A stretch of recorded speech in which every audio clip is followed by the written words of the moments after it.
What if you could attract high-value clients who are ready to sign long-term contracts for your commercial HVAC business right now? The vast majority of HVAC businesses, especially commercial HVAC businesses, have an issue with dead-end leads. They have an issue with sending over the quote and the lead just stops replying, or they have an issue with just getting leads in general, qualified leads who are there to actually spend money. That is the goal. The goal of your marketing is to bring in leads who are interested in buying your service.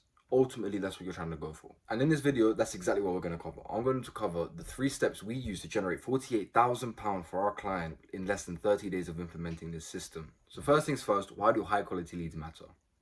Obviously, they're going to bring cash, which is the lifeblood of your business. Without cash, business goes down to zero. However, if you implement these 3 strategies that I'm about to show you, you will, number 1, start seeing consistent growth in business, whether it's the winter months or the summer months. Second thing, you're going to start getting an abundance of high value long-term clients who are ready to sign on the dotted line. Anyway, let's get straight into it with strategy 1, which is testing what works. Marketers have this phrase called A/B testing. It's where you run 2 pieces of the same marketing and only change 1 variable inside of the marketing. And the reason it actually works is because it shows you what works. If something doesn't work, then you're not going to spend massive amounts of money on it or massive amounts of time on it. It's not going to cause you any headaches. You're simply going to see, okay, I tested this. This obviously doesn't work. Throw it away.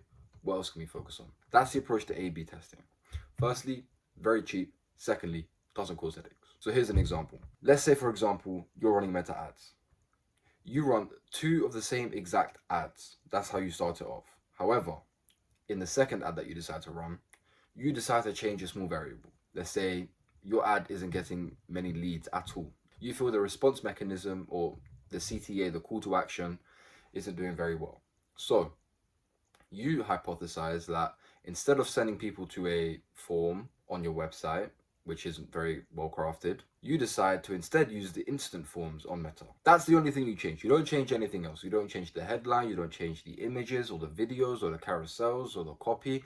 Nothing else changes except for the response mechanism. And let's say that this new ad that you run gets a lower CAC, a CAC, customer acquisition cost. Then what you're going to do is you're going to put more of your budget into that winning ad because you found out that that ad obviously performs better than the previous one. If it doesn't perform, then all good, rule it out. And A/B testing comes perfectly in hand with strategy number 2, which is testing your audiences. Now, I don't mean it in the same scientific regard as A/B split testing, which is quite systematic in the process where you create a hypothesis, you test it, you repeat until something comes out. It's not like that. Testing your audiences and knowing your audience actually is more to do with the market research that you do. So you need to find out, what does your audience like? What does your audience dislike? What does your audience really, really want? What is your audience really, really afraid of? Who do they like? Who are they angry at?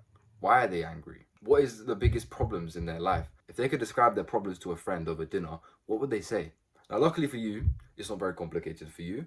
You know your audience are property managers, facility owners, business owners. You could say that their desires and their needs and their pains and their fears are to do with cost efficiency, energy efficiency, uptime, downtime, things like this.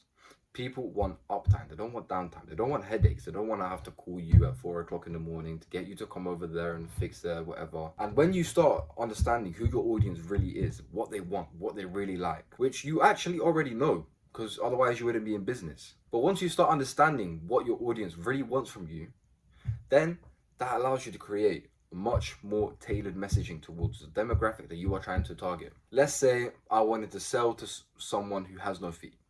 I wouldn't start selling shoes and then trying to sell shoes to someone with no feet. I would first of all find out, okay, what does he really like? What does he want? What is he afraid of? X, Y, Z, A, B, C. I come up with a product and I sell it to him because I understand what he wants and what he needs. And the messaging is much more tailored and creates much more of an effect on the reader when it is tailored. And the best way that we manage to do this is by creating customer personas for all of our clients. What we'll do is, after we've done research, we'll create a little persona. So that means an avatar. We give this person a name. We get an image from the internet just to make it look like a real human being. And we describe a day in their life. We describe a day in their life, and we also describe a day in the life of how other people view them, because how other people view them is a massive indicator of what they like, what they fear, what they don't like, what they love, etc. And then strategy 3, which is probably the most important of the 3, is ranking for keywords.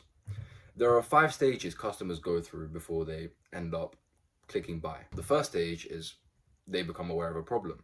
The second stage is they try to find a solution for that problem. The third stage is they search online.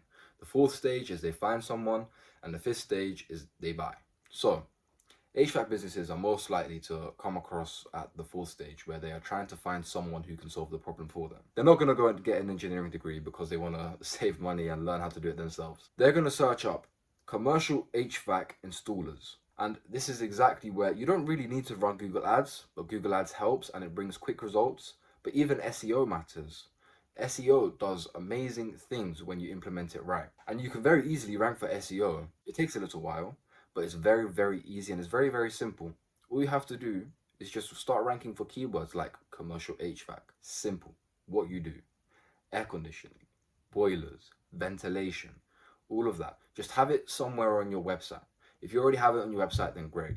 You're already doing well. The only place you could improve potentially is start writing articles and blog posts about whatever your audience may be interested in, which links back to point number 2, which is where we said start to understand your audience, what they like, what they don't like, what they fear, what they love. All of it matters.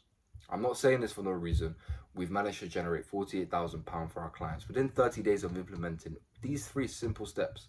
They are very simple steps. Now, these will get you to the point where you start attracting high value clients who are ready to sign long-term contracts. However, if you want to get to this stage right now within 30 days where you're consistently bringing in business, new business, make sure you read the description below and we'll catch you guys on the next one. As always, don't forget to like, subscribe and comment.